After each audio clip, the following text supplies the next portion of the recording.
Staying with the fentanyl subject, the Biden administration has now announced that they're going to set up a strike force, I guess, if you call it, um, against the financial, I guess, aspects or whatever, the financial organization of these drug cartels that are pushing fentanyl into the country.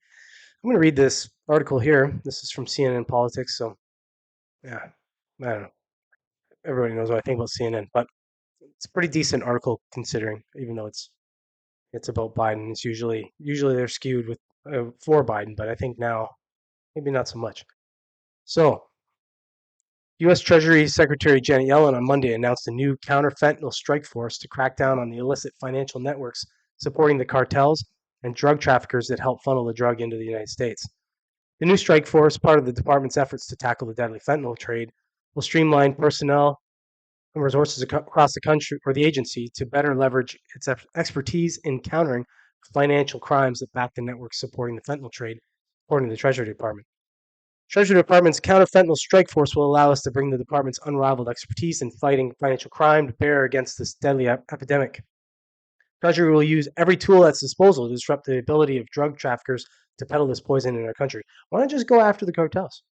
I don't know. Seems like the most powerful nation in the world could have zero problem with going after the cartels, especially since I think you'd probably have some backing and some support from the Mexican government. But I don't know. That's a whole other thing to talk about, I guess. The strike force will be led by the department's top sanctions official, Brian Nelson, and the chief of the Internal Revenue Service's Criminal Investigations Unit, James Lee.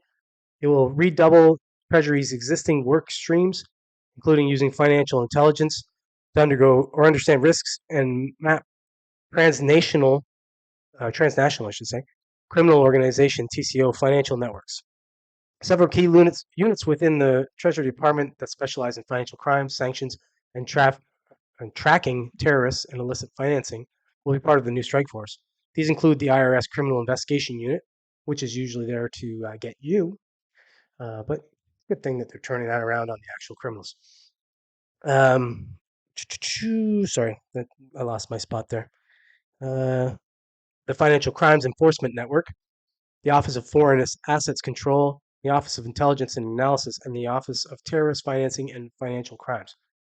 The new strike force's key goals include combining analytic expertise across the Treasury Department to help identify opportunities to go after money laundering and fentanyl trafficking networks, strengthening coordination on investigating sanctions violations, and creating closer coordination when working with foreign partners on identifying international money laundering networks.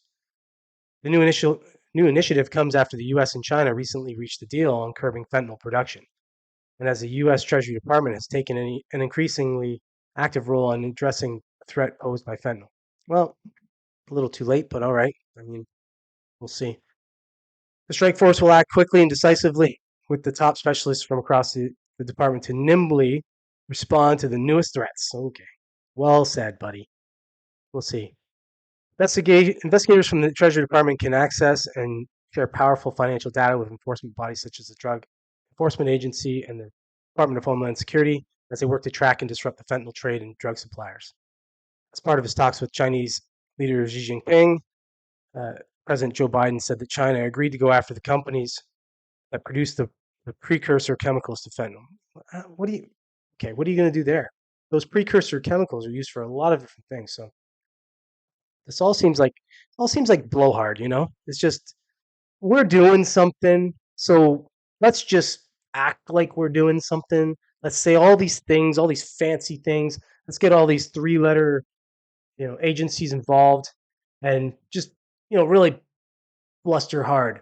Why not? I don't know. This is just me.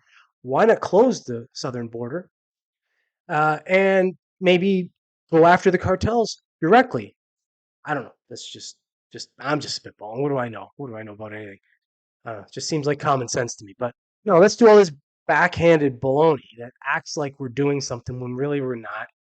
It's it's this funny thing about like these problems. You see these problems, they exist, and reasonable people like you and I are able to come up with common sense solutions to tackle them. And we don't have all of the we don't have all this backing. We don't have all these agencies and all this different thing under our control. We're able to come up with these very easy, common sense plans. But these guys seem to. It's always this backhanded stuff. It's always like, okay, well, we're gonna do this thing, or we're gonna attack the money. We're gonna do this. Why don't you shut them down? I don't know. Why don't you just go in there and shut? You know where they're producing this shit. Come on. I'm sure the Mexican government knows. Excuse me, exactly where they're producing this shit, and the U.S. government knows exactly what they know. But no, that's not. I have a lot of ideas on why that's not happening. I better not get into them. They'd be conspiracy theories. But anyways, well, I guess whatever. I guess give kudos where kudos is owed. I suppose they're doing something.